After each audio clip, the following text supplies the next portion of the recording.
Hi friends, welcome to Kamakshi tailoring class. నా పేరు yes జ్యోతి. నేను ఈరోజు పోట్లీ బటన్స్తో నెక్ డిజైన్ ఏ విధంగా కుట్టాలో చూపిస్తున్నాను. హైట్ వచ్చేసి 15 ఇంచెస్, విడ్త్ వచ్చేసి 9+2, షోల్డర్ వచ్చేసి 6 ఇంచెస్, ఆర్మ్ పొడవు వచ్చేసి 6.5, నెక్ పొడవు వచ్చేసి 9 ఇంచెస్, నెక్ విడ్త్ 2.5. ఈ విధంగా బాక్స్ లాగా మార్కింగ్ చేసుకొని ఆ కార్నర్లో రౌండ్ షేప్ నెమ్మదిగా రౌండ్ షేప్లో మార్కింగ్ చేసుకోవాలి. కత్తర్ని ఆపకుండా రౌండ్ షేప్లో కట్ చేయాలి. కట్ చేసిన తర్వాత షోల్డర్ మధ్య భాగం నుంచి మనం ఫ్లీట్స్ అనేది డ్రా చేసుకోవాలి. ఫ్లీట్ పొడవు వచ్చేసి 4 ఇంచెస్, ఫ్రంట్ బ్యాక్ చేసుకోవాలి. శారీలో పింక్ కలర్ క్లాత్ ఉంది కాబట్టి నేను క్రాస్ ముక్కలు డ్రా చేసి కట్ చేశాను. నేను పోట్లీ బటన్స్ రెడీ చేసుకున్నాను ఫ్రెండ్స్. వెడల్పు పొడవు వచ్చేసి 2 ఇంచెస్, వెడల్పు 2 ఇంచెస్. ఈ విధంగా థర్మకోల్ బాల్ పెట్టేసి రౌండ్గా ఈ విధంగా గట్టిగా టైట్గా చుట్టేశాను.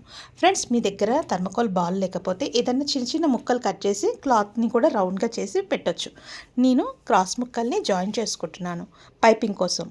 ఈ విధంగా కట్ చేసి ఎక్స్ట్రా క్లాత్ని కూడా దగ్గరికి కట్ చేసుకోవాలి. కట్ చేసుకున్నాక నేను థ్రెడ్ పైపింగ్ తీసుకున్నాను.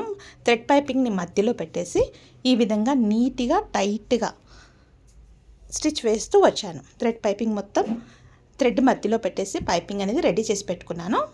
కట్ చేసి తర్వాత నెక్కి ఈ విధంగా సెట్ చేసుకోవాలి. పావించి విడుతూ ఉంచుకోవాలి ఫ్రెండ్స్, ఎందుకంటే మనం టర్న్ చేసేటప్పుడు విడిపోకుండా ఉంటుంది. పావించి విడుతూ కరెక్ట్గా ఉందా, ఒకసారి క్లాత్ కింద ఉందా సెట్ చేస్తూ స్టిచ్ అనేది రౌండ్ షేప్లో వేస్తూ రావాలి. ఫ్రెండ్స్, ఈ వీడియో నచ్చినట్టయితే లైక్ చేయండి, షేర్ చేయండి, సబ్స్క్రైబ్ చేయండి. ఫ్రెండ్స్, ఇప్పటివరకు సబ్స్క్రైబ్ చేయని వాళ్ళు తప్పకుండా సబ్స్క్రైబ్ చేయండి. నేను పంపించిన ప్రతి వీడియో మీకు నోటిఫికేషన్ రూపంలో వస్తుంది. ఈ విధంగా కుట్టిన తర్వాత అక్కడక్కడ క్రాస్గా టక్స్ ఇవ్వాలి. టక్స్ ఇచ్చిన తర్వాత ఈ విధంగా టర్న్ చేయాలి. టర్న్ చేసేసి మనకు థ్రెడ్ ఎంతవరకు ఉందో అంతవరకే టైట్గా కార్నర్కి అంటే జాయింట్ మధ్యలో స్టిచ్ వచ్చేటట్టుగా వేసి రౌండ్ షేప్లో స్టిచ్ వేస్తూ రావాలి. ఇక్కడ ముడతలు రాకుండా సెట్ చేస్తూ స్టిచ్ అనేది నీట్గా రావాలి. స్టిచ్ వేసిన తర్వాత ఫైనల్ లుక్ ఇలా ఉంటుంది. తర్వాత పోట్లీ బటన్స్ ఒకదాని కిందికి ఒకటి పెట్టాలి. అంటే మనము కొద్దిగా గ్యాప్ చూసుకోవాలి ఫ్రెండ్స్. పావించు పావు కూడా కాదు, కొద్దిగా. ఒక దిక్కు గ్యాప్ ఎక్కువగా, ఒక దిక్కు తక్కువగా ఉండొద్దు. మీకు అలా అనిపిస్తే మార్కింగ్ చేసుకోండి. ఈ విధంగా కొద్దిగా సెట్ చేస్తూ మనకు పోట్లీ బటన్ ఎంతైతే కనిపించాలో అంతే కనిపించాలి.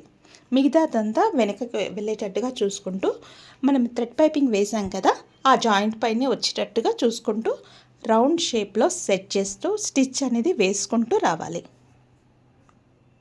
ఈ విధంగా వేసిన తర్వాత నీట్గా ఒకదాని కిందకి ఒకటి వచ్చేటట్టుగా చూసుకుంటూ స్టిచ్ అనేది వేయాలి. ఫ్రెండ్స్, ఈ వీడియో నచ్చినట్టయితే ఎవరికైనా షేర్ చేయండి ఫ్రెండ్స్, వేరే వాళ్ళకి కూడా ఉపయోగపడుతుంది. ఈ విధంగా ఒకదాని తర్వాత ఒకటి సెట్ చేసుకుంటూ కార్నర్కి మనం ఒక పావు ఇంచ్ వరకు వదిలేసుకోవాలి, ఎందుకంటే మనకు అక్కడ జాయింట్ వస్తుంది షోల్డర్స్. ఈ విధంగా స్టిచ్ వేసిన తర్వాత షోల్డర్ మధ్య భాగంలో పట్టుకొని ఫ్లీట్ మనం 4 ఇంచెస్ డ్రా చేసాము. 4 ఇంచెస్ వరకు ఈ విధంగా ఫ్లీట్ వేసుకుంటూ రావాలి. మరో ప్రక్కన కూడా అదే విధంగా వేయాలి. తర్వాత నడుం పట్టి వేయాలి. నడుం పట్టి నేను ఇందాక 2 ఇంచెస్ క్లాత్ తీసుకున్నాను ఫ్రెండ్స్. క్లాత్ ఎక్కువగా ఉంది కాబట్టి డబల్ ఫోల్డ్ చేశాను. డబల్ ఫోల్డ్ చేయడం వలన నడుం అనేది స్ట్రాంగ్గా అంటే స్టిఫ్గా ఉంటుంది. ఈ విధంగా వేసిన తర్వాత పైనుంచి కూడా ఒక స్టిచ్ అనేది వేయాలి. ఈ విధంగా వేసేయాలి. ఎక్కడ ముడతలు లేకుండా చూసుకోవాలి. కట్ చేయాలి. ఫైనల్ లుక్ ఈ విధంగా ఉంటుంది. తప్పకుండా ట్రై చేయండి friends. Thank you friends. Thank you for watching. Bye friends.